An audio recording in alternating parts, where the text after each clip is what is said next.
Bonjour, dans ce tutoriel, je vais vous montrer comment renommer plusieurs fichiers à la fois en utilisant la technique du traitement par l'eau.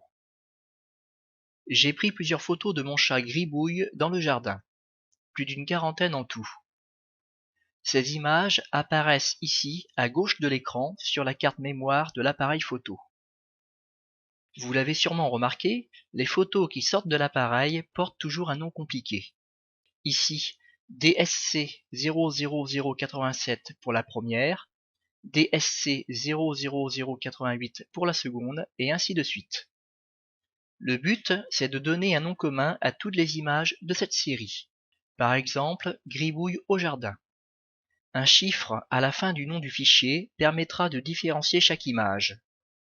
La première photo de la série portera comme nom Gribouille au jardin, la seconde Gribouille au jardin 02, la troisième Gribouille au jardin 03, et ainsi de suite.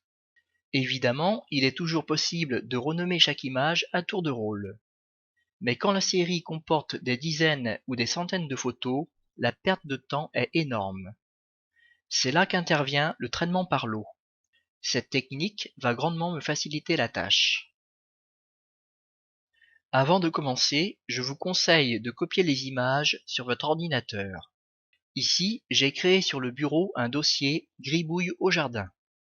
Ce dossier contient une copie des photos de la carte mémoire avec les noms d'origine. Je vous recommande de toujours travailler sur des copies de vos photos.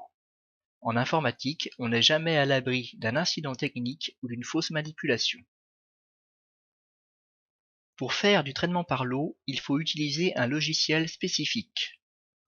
Dans Google, entrez le mot XNView. J'aurais pu choisir un autre logiciel, mais celui-ci est très réputé. Au passage, je précise que ce logiciel est, malgré les apparences, en français. Validez la recherche et choisissez un site où télécharger le programme. Comme ici, par exemple, sur le site Comment ça marche. Après le téléchargement, installez l'application sur votre ordinateur. À l'issue de l'installation, vous devez retrouver une icône de raccourci sur le bureau. Pour lancer l'application, je double-clique sur cette icône. Me voici dans l'interface de XNView. XNView permet de faire beaucoup de choses. Mais ici, nous allons nous limiter à la fonction qui permet de renommer par l'eau. D'abord, il faut faire apparaître les photos à traiter dans la zone de travail principale, qui pour le moment est vide. Pour cela, il suffit de repérer en bas à gauche le petit dossier jaune que j'ai créé tout à l'heure sur le bureau. Je vous rappelle qu'il porte le nom Gribouille au jardin. Le voici. Je clique dessus et toutes les photos qui le composent apparaissent sous forme de miniatures dans la zone de travail. Je dois maintenant sélectionner l'ensemble de mes miniatures. Je peux utiliser le raccourci clavier CTRL plus A. Je peux aussi cliquer sur le mot Édition, puis sélectionner tout. Les miniatures sélectionnées sont mises en valeur dans un cadre bleu. Cliquez maintenant sur le mot Outils, puis dans la liste déroulante sur Renommer par l'eau. Une petite fenêtre apparaît au centre de l'écran. Dans le champ Modèle du nom, entrez le nom de votre choix, qui servira de modèle. Ce nom sera commun à toutes les images de la série. Ici, je vais choisir Gribouille au jardin.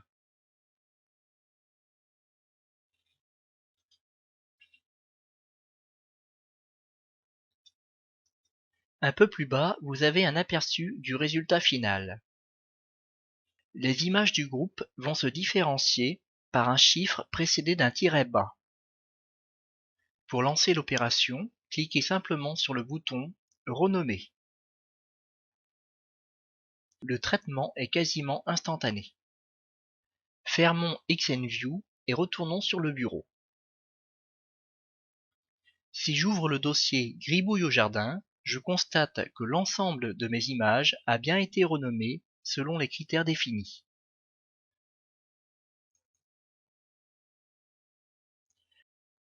Comme vous pouvez le constater, le traitement par l'eau permet de gagner un temps précieux dès lors que vous avez des dizaines, voire des centaines de photos à renommer.